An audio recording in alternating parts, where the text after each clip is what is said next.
Hello students, आज हम 12th class Hindi साहित्य के पद्य भाग में 8वां लेसन सूर्यकांत त्रिपाठी निराला द्वारा रचित राम की शक्ति पूजा के कुछ शेष रहे काव्य पदों का अध्ययन करेंगे। जैसा कि हमने इसके पहले के भाग में पढ़ा था कि शक्ति की आराधना करते समय जब श्री राम को अंतिम नील कमल नहीं मिलता है तो उनका मन जो है निराशा और वेदना से भर जाता है और इस तरह से निराश होकर उनकी आंखों में आंसू आ जाते हैं। तभी उन्हें एक बात याद आती है और इस पद्य में उसी समय का कवि ने वर्णन किया है।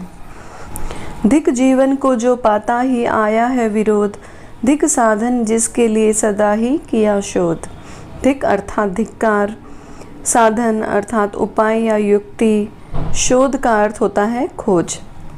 तो जब पुष्प पात्र में श्री राम को नीलकमल नहीं मिलता और इस तरह से अपने साधना की असिद्धि से व्यथित होकर श्री राम कहते हैं कि धिक जीवन को, कि मेरे इस जीवन को धिक्कार है, जो पाता ही आया है विरोध, जो प्रारंभ से ही बात बात पर विरोध पाता रहा है।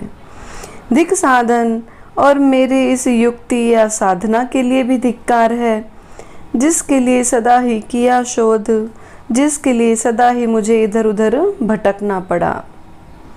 जानकी हाय उद्धार प्रिया का हो न सका, वह एक और मन रहा राम का जो न थका। जानकी अर्थात सीता।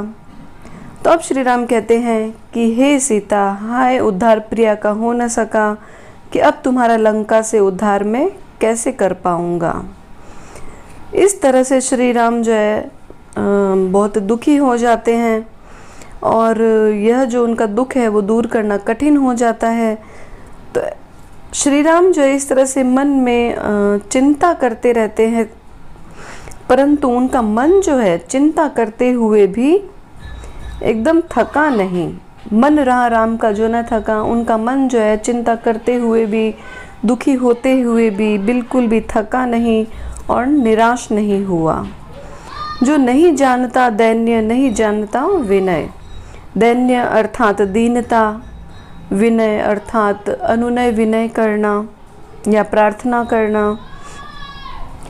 तो अब श्री राम कहते हैं कि जो नहीं जानता दैन्य, नहीं जानता विनय, कि उनका मन कभी न तो दीनता जानता था और न ही अनुनय विनय करना जानता था।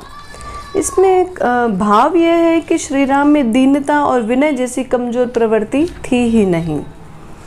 फिर आगे कहते हैं कि कर गया भेदव मायावरण प्राप्त कर जाए, बुद्धि के दुर्ग पहुँचा विद्युत गति हत चेतन, राम में जगी स्मृति हुए सजग पा भवन प्रवन। मायावरण अर्थात माया का पर्दा, विद्युत गति अर्थात बिजली की गति के समान, हत चेतन अर्थात चेतना शून्य या बेहोश होना, प्रमन अर्थात सचेतन या प्रसन्नता।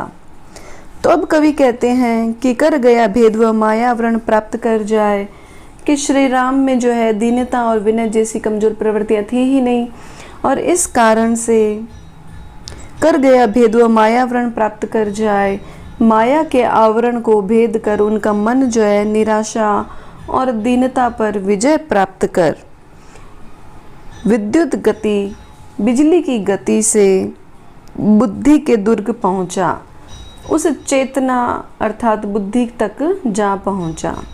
फिर से देख लेते हैं। कर गया भेदव माया आवरण प्राप्त कर जाए, बुद्धि के दुर्ग पहुंचा विद्युत गति हत चेतन, और इस कारण से माया के आवरण को भेद कर उनका मन उस समय निराशा और दीनता पर विजय प्राप्त करके बिजली की गति से उस चेतना तक अर्थात बुद्धि तक जा पहुंचा। हत चेतन राम में जगी स्मृति हुए सजग पा भवन प्रमन, और इस तरह से हत चेतन अर्थात चेतना शून्य श्री राम के हृदय में एक स्मृति जगी, अर्थात यह उनको बात याद आ गई जिससे जो है ना उनका मन सजग पा भवन प्रमाण, जिससे उनका मन जो है सचेत होकर प्रसन्नता से भर गया। इस तरह से हम देखेंगे कि इस काव्य में कवि ने श्री राम की चारित्रिक विशेषताओं को बतलाया है। धिक जीवन को, इस कथन के द्वारा श्री राम युवराज न बन के उनको वनवास जाना पड़ता है और वहाँ पर जो उनके जीवन के कटु अनुभव होते हैं, इन कटु अनुभवों की जो व्यंजना है, जो दुख है, वो यहाँ पर इस कथन के माध्यम से व्यक्त किया गया है। और कवि ने शब्द योजनाओं का इस तरह से प्रयोग किया है कि श्री राम के जो भाव है वो बहुत ही इन शब्दों के द्वारा बहुत ही सहज रूप में हम उन भावों को अनुभव कर पाते हैं। फिर हम देखते हैं कि यहाँ पर धिक साधन जिसके लिए सदा ही किया शोध, सवर्ण आवृत हो रहा है साधन सदा में, तो यहाँ पर अनुप्रास अलंकार हो जाएगा। फिर हम देखते हैं कि वह एक और मन रहा राम का जो न थका, रहा राम रवर्ण आवृत हो रहा है, जो नहीं जानता दैन्य नहीं जानता विनय, ज वर्ण आवृत हो रहा है, तो यहाँ पर अनुप्रास अलंकार हो जाएगा। फिर हम देखते हैं कि बुद्धि के दुर्ग पहुँचा विद्युत गति, और इस तरह से श्री राम का जो मन है वो विद्युत गति के समान, तो यहाँ पर रूपक अलंकार हो जाएगा। यह है उपाय कह उठे राम जो मंद्रित घन, कहती थी माता मुझको सदा राजीव नयन।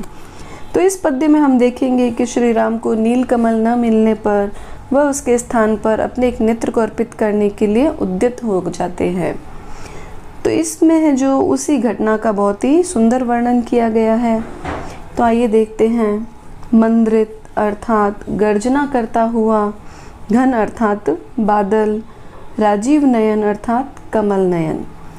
तो कवि वर्णन करते हैं कि यह है उपाय का उठे राम जो मंद्रित घन, कि उस समय श्री राम के हृदय में जो एक स्मृति जगी थी और वो प्रसन्न होकर उन्होंने जो कहा था वो यही था कि यह है उपाय, कि यह उचित उपाय है, का उठे राम जो मंद्रित घन। और ऐसा कहते समय श्री राम के जो शब्द है वो बादल की गंभीर गर्जना के समान प्रतीत हो रहे थे।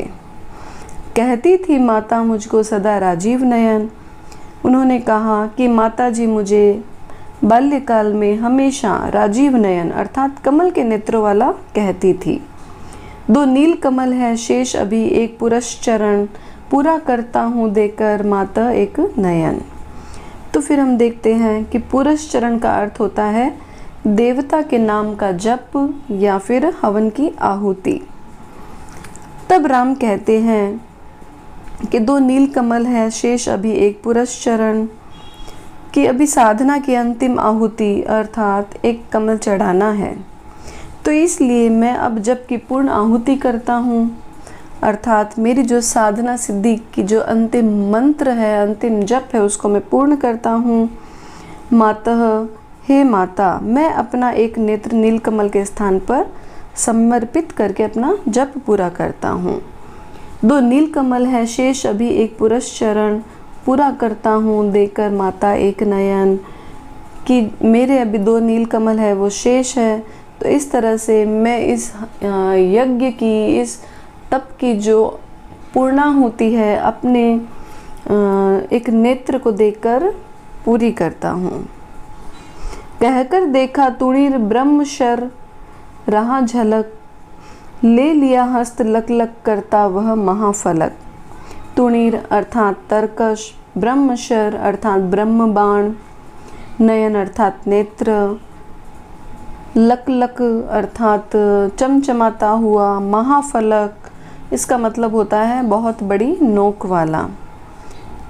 कहकर देखा तुणीर ब्रह्मशर रहा झलक, ऐसा कहकर श्री राम ने अपने तरकस में देखा तो उसमें ब्रह्म बाण जो है वो दिखाई दे रहा था। ले लिया हस्त लक लक करता वह महाफलक, और श्री राम ने विशाल नोक वाले चमचमाते हुए उस बाण को हाथ में ले लिया। ले अस्त्र वाम पर दक्षिण कर दक्षिण लोचन, ले अर्पित करने को उद्यत हो गए सुमन। वाम अर्थात बायां, दक्षिण कर अर्थात दाहिना हाथ, दक्षिण लोचन अर्थात दाईं आँख। उद्यत का मतलब होता है तैयार होना, सुमन अर्थात पुष्प या फूल। ले अस्त्र वाम पर, तब बाएं हाथ में बाण लेकर दक्षिण कर और दाहिने हाथ में दक्षिण लोचन दाईं आँख पकड़कर ले अर्पित करने को उद्यत हो गए सुमन। वे प्रसन्नता से उसे पुष्प रूप में देवी को अर्पित करने के लिए तैयार हो गए। तो इस तरह से हम देखते हैं इस काव्य में कि श्री राम का जो है वो श्री राम को दृढ़ निश्चय बतलाया है कि उन्होंने जो मन में ठान लिया वो हमेशा पूरा करके रहते थे। और राजीव नयन, यहाँ पर राजीव नयन नाम होने से एक आंख नील कमल के स्थान पर समर्पित करने का उनका कवि का बहुत ही ओजस्वी वर्णन कवि ने किया है। इस पद्य में हम देखेंगे कि राजीव नयन नाम होने से अपनी एक आंख नील कमल के स्थान पर अर्पित करने का जो कवि ने है बहुत ही ओजस्वी वर्णन यहाँ पर किया है। फिर हम देखते हैं कि यह है उपाय कह उठे राम जो मंद्रित घन। तो राम के स्वरों को बादल की गंभीर गर्जना के समान बतलाया है। तो इस तरह से यहाँ पे उपमा अलंकार हो जाएगा, क्योंकि जहाँ पर उपमेय की उपमान से तुलना की जाती है वहाँ पे उपमा अलंकार होता है। और यहाँ पर राम के स्वरों को बादल के गंभीर गर्जना के समान बतलाया है तो उपमा अलंकार हो जाएगा। फिर मुझको सदा राजीव नयन, यहाँ पर भी उपमा अलंकार है, क्योंकि राम के जो नेत्र है उनको कमल के समान बतलाया है। तो इस तरह से यहाँ पर भी उपमा अलंकार हो जाएगा। फिर हम देखते हैं ले लिया हस्त लक लक करता हुआ वह माँ फलक, ल वर्ण आवृत हो रहा है तो यहाँ पर अनुप्रास अलंकार हो जाएगा।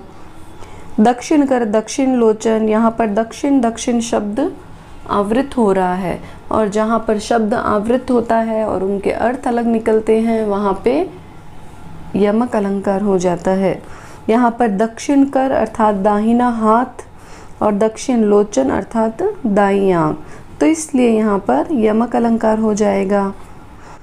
इसमें कवि ने जिस तरह से भाषा का प्रयोग किया है वह भाव गंभीरता से भरी हुई है। श्री राम के जो मनोभाव है, जो उनके भावों की गंभीरता है, उसको हम यहाँ पर कवि की भाषा के द्वारा सहज रूप में देख सकते हैं। तो यहाँ पर श्री राम के मनोभावों का कवि ने बहुत ही सुंदर रूप से वर्णन किया है। तो अगर आपको हमारा यह वीडियो पसंद आया तो प्लीज़ हमारे चैनल को लाइक और सब्सक्राइब ज़रूर करें, और अगर आपके कोई सुझाव है तो कमेंट बॉक्स में ज़रूर लिखें। धन्यवाद।